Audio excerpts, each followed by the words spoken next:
problem with Hollywood is? They make shit. Unbelievable and remarkable shit. Now, I'm not some grungy wannabe filmmaker searching for existentialism through a haze of bong smoke. No, it's easy to pick apart bad acting, short-sighted directing, and a purely moronic stringing together of words many of the studios term as prose. No, I'm talking about realism. Realism. Not a pervasive element in today's modern cinematic vision. It's the opening lines from Swordfish 2001, some of Travolta's best work, aside obviously from Saturday Night Fever.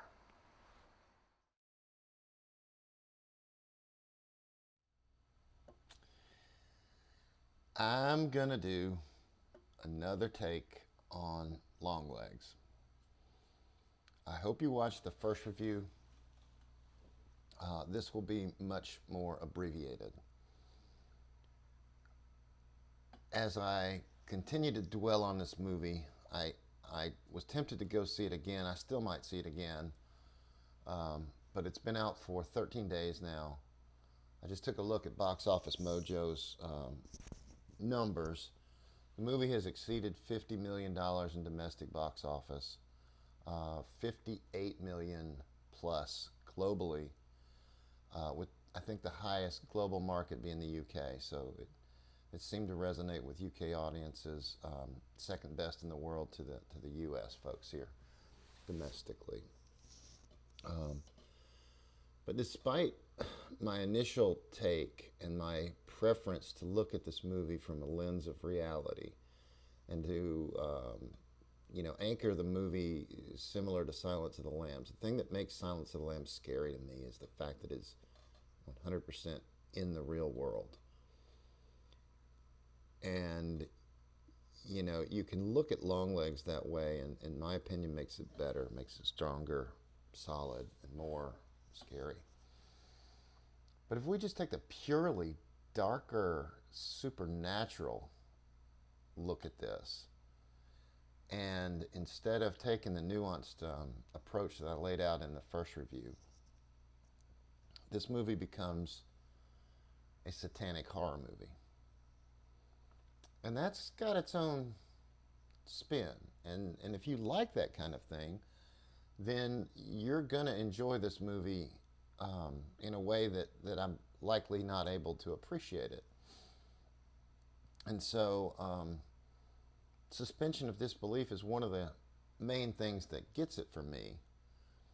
And the fact that I'm able to look at this movie through that lens of pure satanic horror, it really resonates that there's an element that is another aspect of the greatness of this film. It's not my shtick, but one of the things is that they say reviewers should be able to call balls and strikes. And so, if a movie is able to do a crossover effect, that is the ultimate. That is the power of Michael Jackson to appeal to broad audiences and put #1 hits on multiple charts. That's the appeal of a handful of musicians like Michael, like Alabama ages ago, appealing to a country music audience as well as a pop audience. Like some of the country acts in the 80s crossing over to the gospel world, like Amy Grant crossing over into the country world. This is a sign of greatness, and it's a sign of artistic creativity that deserves a second stab. So if we look at this purely from the satanic occult perspective, this movie is incredibly believable in that sort of genre. So taking the realism and applying this theory of alternate spirituality and supernatural to the movie, we shift the genre into overtly occult, overtly satanic, and extreme horror from a manipulation, intimidation, and domination perspective, while retaining all the elements of a crime mystery, and then we pull in some other similarities that as I had said in the initial review, the movie Longlegs continues to be incredibly creative and carve out its unique space, but it rhymes with a lot of greatness that has come before. So if we look at this from that perspective, now we have a demon-possessed character, Longlegs, who is a serial killer, but the real villain becomes Satan, pure evil. And so we retain all of the symbolism and all the things that are built into the movie that add reality and plot momentum, with an investigation, with all the symbolism of occult symbols and use of numerology and all of the combined power of having a protagonist that is also tapped into the supernatural.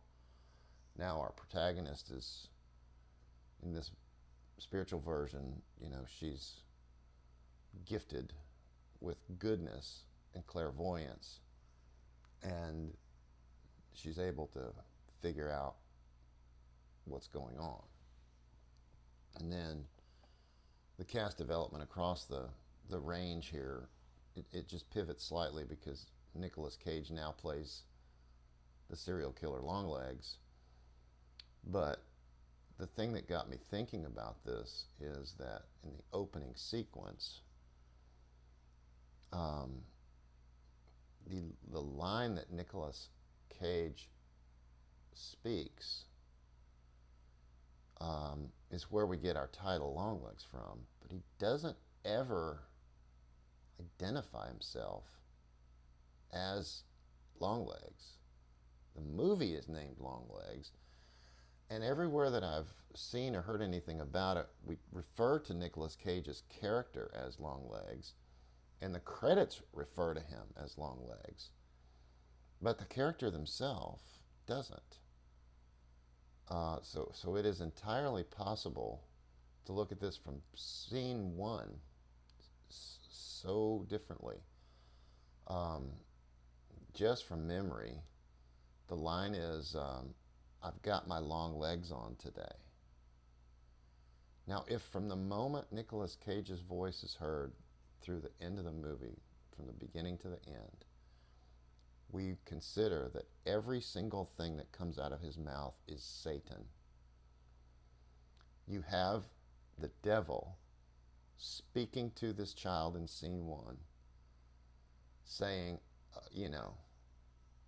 all of these ominous things that culminate in, I've got my long legs on today, which is, I'm going to show up in a lot of places. I'm going to be everywhere. There's a little bit of me all around. But today I've got my long legs on. And there's another scene where Nicolas Cage, does his hands in kind of a mask and starts saying cuckoo, cuckoo, cuckoo. Now, if we apply this again, that all that is the voice of Satan, it is the devil taunting everyone that I'll be popping out when you least expect me on the regular. You can count on it like clockwork, right? It also adds a lot of power and effect to have a protagonist that is in fact completely clairvoyant and connected, of course, with all the same reasons that she's connected to the crime, because her mom's part of the story, and her mom's a conspirator, and her mom is working with the devil.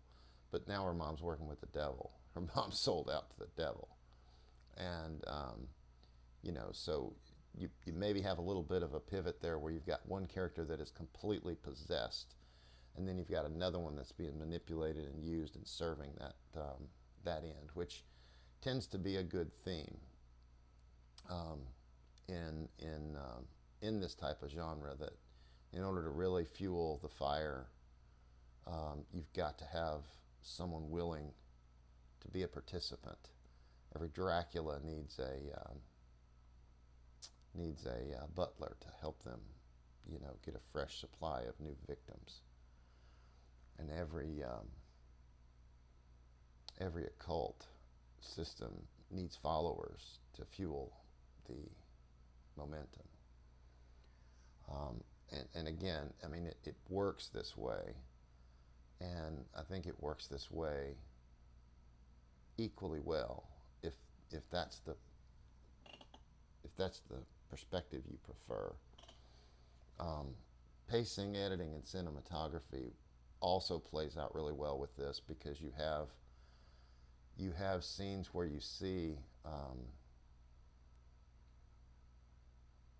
dolls explode and gases disappear and all this kind of things. From a perspective of realism, I can make that a hallucination of Agent Harker. I can make that real and just something that she perceived. But from a perspective of an occult movie, these dolls are possessed. These dolls are totems, and when you touch them, they transfer evil. And the movie works so well that way. It deserves another take from this type of perspective, I believe. And the interesting thing about that is, it is so similar. Like, I think no one is going to ever be better at this than the version that Denzel Washington did in Fallen. And it's not just Denzel. Denzel just always excels, but the way the movie portrays the demon possession of all these people, with this demon that bounces around singing "Time Is on Your Side," to show in a way that is unseeable, to show audiences rather than tell audiences that people are being possessed.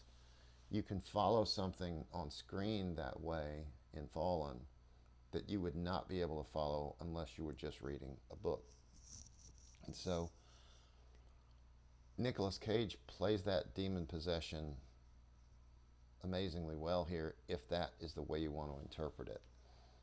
Because then his presence is just otherworldly, ethereal. And